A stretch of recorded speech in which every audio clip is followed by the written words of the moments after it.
रितिका पांडे और आप देख रहे हैं न्यूज़ 21। देखिए, राजस्थान में सीएम भजनलाल शर्मा जयपुर में लगातार हो रही बारिश को लेकर काफी चिंतित दिखाई दे रहे हैं। इसके साथ ही कई इलाकों में जल भराव और जाम की समस्या को लेकर सीएम और यूडीएच मंत्री झावर सिंह खर्रा लगातार बैठकें भी कर रहे हैं। इसके साथ ही अगर हम बात करें राजधानी में पिछले महीने अतिक्रमण पर भी सीएम ने कड़ा रुख अपनाते हुए अतिक्रमण हटाए हैं। वहीं सीएम शर्मा ने करौली, दौसा, भरतपुर में भारी बारिश वाले क्षेत्रों का सर्वेक्षण करते हुए राहत प्रदान करने के निर्देश भी दिए हैं।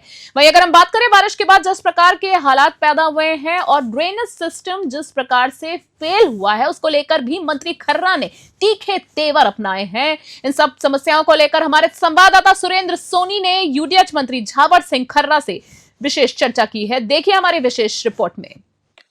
बिल्कुल नमस्कार, आप तमाम दर्शकों का बहुत बहुत स्वागत है। जिस तरीके से वर्तमान में भजन सरकार है वो लगातार जो है वो जयपुर के क्योंकि बारिश ने जो है वो लगातार आसमानी जो जिसको कह सकते हैं कि जो आफत गिर रही है उसको लेकर के सरकार कहीं ना कहीं संवेदनशील होती हुई नजर आ रही है।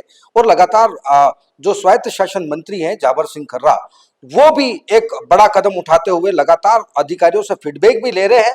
लेकिन कुछ ऐसे सवाल हैं जिनका जवाब जनता जानना चाहती है। आज उन तमाम सवालों को लेकर के जो है हम सीधी बात करेंगे स्वायत्त शासन मंत्री झावर सिंह खर्रा से।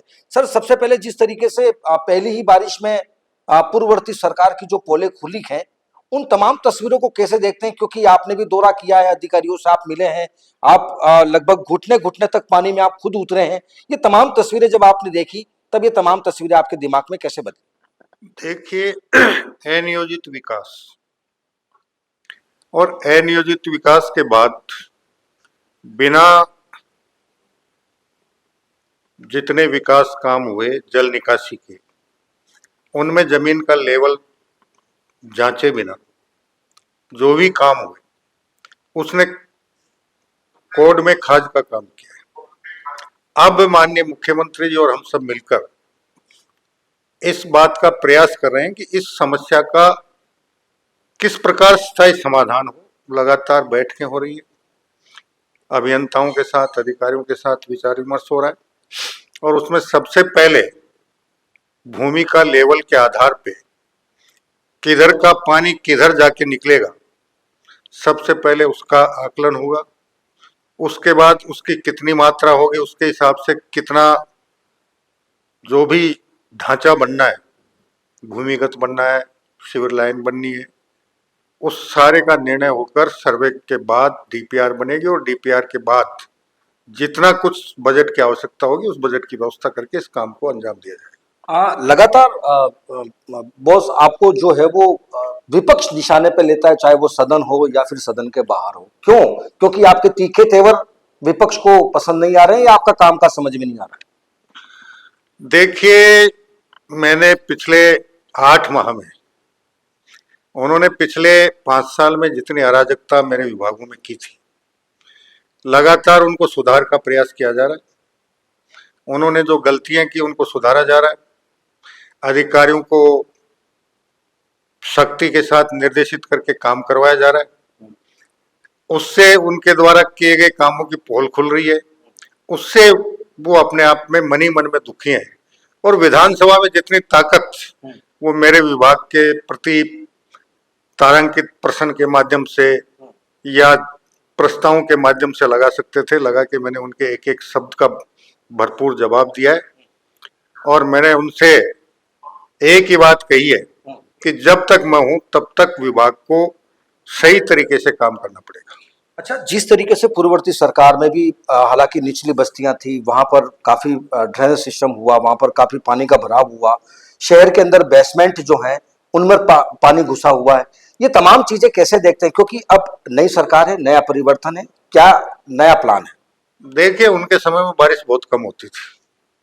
पहली बार कई सालों बाद इतनी भारी बरसात हुई है और उस भारी बरसात होने के कारण जो पिछले कई सालों में भारी बरसात नहीं हुई, उससे लोगों ने डबल बेसमेंट बनाना और दूसरे निर्माण चाहे किसी भी प्रकार थे बिल्कुल अनाधिकृत, अवैध, लेकिन हो गए। अब हो गए तो जब बरसात का पानी खूब तेजी के साथ बढ़ा और पानी का लेवल जैसे ही ऊपर गया तो अंडरग्राउंड उनमें पानी भरने लगा, और उसी का दुष्परिणाम हुआ कि हमारे विश्वकर्मा इलाके में 3 मौतें भी हुई। अब चूंकि पहले बरसात कम थी तो पानी का लेवल फुट आधा फुट से ज्यादा नहीं बढ़ता था।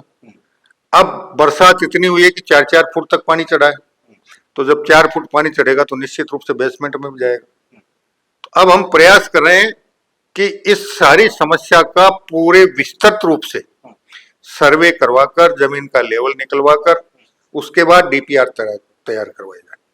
क्योंकि जब तक आप भूमि का लेवल नहीं निकालेंगे, किधर का पानी किधर जाना है, पूरा आप सर्वे नहीं करवाएंगे कि ये कितना इलाका है जिसमें अगर भारी बरसात हुई तो कितना पानी जमा हो सकता है, उसको निकालने के लिए कितना निर्माण का नाला या सीवरेज की मोटाई चाहिए, ये सारा करने के बाद डीपीआर बना के हम समस्या के स्थायी समाधान की दिशा में काम करने का प्रयास कर रहे हैं। और आने वाले समय में ये काम शुरू करके हम आने वाले 2-3 साल में समस्या का पूर्णतः स्थायी समाधान करने में सफलता प्राप्त करेंगे। अच्छा, जिस तरीके से लगातार एक तस्वीरें ये भी नजर आ रही हैं, अधिकारी ये कह रहे हैं कि हम 60 साल के लिए हैं, मंत्री जो है वो 5 साल के लिए हैं, लगातार उनको अतिक्रमण को लेकर के उनको शिकायतें मिल रही हैं, लेकिन वो उन शिकायतों को खूंटी पर टांग रहे हैं। तो ऐसे अधिकारियों के लिए किस तरीके से आपका एक इशारा रहेगा? देखिए, मैंने अब तक जितनी मीटिंगें मेरे विभाग की ली हैं, मैंने बहुत सख्ती के साथ निर्देश दिए, और आपने देखा भी होगा कि कमोबेश अतिक्रमण हटने का काम बहुत तेजी के साथ चल रहा है। हाँ, ये जरूर कह सकते हैं आप कि अधिकारी मन मार के काम कर रहे हैं, क्योंकि कहीं न कहीं उनके कोई निजी कारण रहे होंगे जिससे उनका इसमें बहुत ज्यादा रुचि नहीं हो। लेकिन अगर उन्हें सरकारी नौकरी करनी है, लोक सेवक के रूप में, जन सेवक के रूप में उनको काम करना है, तो काम करना पड़ेगा। और अगर काम नहीं करना चाहते तो त्याग पत्र देकर जिस क्षेत्र में जाना चाहें चले जाएं, कौन मना करता उनको। लेकिन अगर उन्हें सरकारी सार्वजनिक फंड से वेतन भत्ते और सुविधाएं लेनी है तो पूरी निष्ठा के साथ काम करना पड़ेगा। काम नहीं करेंगे तो परिणाम भोगना पड़ेगा। भाई साहब, अभी भी कुछ ऐसे अधिकारी हैं अपने विभाग में, स्वायत्त शासन विभाग में, कि पूर्ववर्ती गहलोत सरकार का नशा नहीं उतर पा रहा है। तो ऐसे लोगों के लिए भी किस तरीके से आपका एक कड़ी हिदायत रही? हम सबका देख रहे हैं, जैसे जैसे हमारे पास फीडबैक आ रहा है, सूचनाएं आ रही हैं, सबसे पहला काम यही है कि उनको समझा दें कि भैया समय के अनुसार चलो, जनता के नौकर हो और नौकर की तरह काम कीजिए, जनता को मालिक मानिए। फिर भी अगर समझ में नहीं आएगा तो फिर दूसरा रास्ता अख्तियार किया जाएगा। अच्छा, लगातार भर्तियों को लेकर के भी कहीं न कहीं सवाल जवाब हुए हैं सदन के अंदर। तो ये नई भर्तियों को लेकर के अभी पूरे राजस्थान में जो है वो सफाई कर्मचारी हड़ताल पर थे, लेकिन आपके आपसी सामंजस्य के चलते वो उन्होंने हड़ताल को कैंसिल किया। लेकिन ये लगातार तस्वीरें बन रही है, इन तस्वीरों को कैसे अंतिम रूप दिया जाएगा? देखिए, मूल रूप से पहली बार जो सफाई कर्मी भर्ती नियम बने थे, अगर गत सरकार के समय उसमें छेड़छाड़ नहीं होती तो शायद ये समस्याएं उत्पन्न नहीं होती। लेकिन उनमें छेड़छाड़ हुई, पीछे के दरवाजे से भर्ती के गलियां निकाली गई, जिसकी वजह से सारी परिस्थितियां पैदा हुई। और अब हमने सारी गलियों को बंद करके और ये तय कर लिया कि चाहे कोई भी हो, जो भी सफाई कर्मी भर्ती में सम्मिलित होगा उसको सफाई का काम करना पड़ेगा। और न्यूनतम शुरू में हम 2 साल उनसे सफाई का काम करवाएंगे, जिसका हर 2 या 3 महीने से रिव्यू होता रहेगा। अगर वो ढंग से काम करेगा तो कंटिन्यू चलेगा, और अगर उसने शिथिलता बरती सफाई के काम में तो उसको हटाकर हम किसी दूसरे व्यक्ति को मौका देकर इस भर्ती को पूरा करेंगे। चलिए, आखिरी सवाल करूंगा कि अब क्या जीरो टॉलरेंस को लेकर के किस तरीके से ठोस रणनीति रहेगी?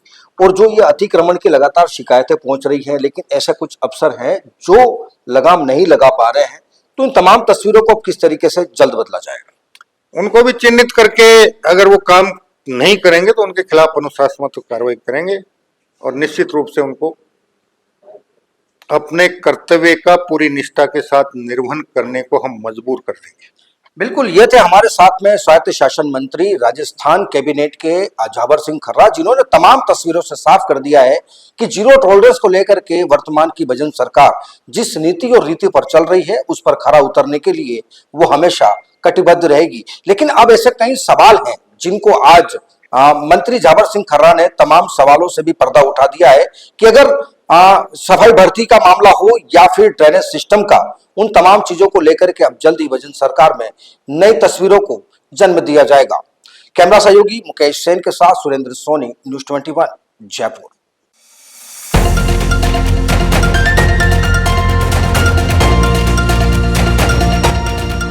आप देख रहे हैं न्यूज़ 21, सत्य, सटीक, निष्पक्ष।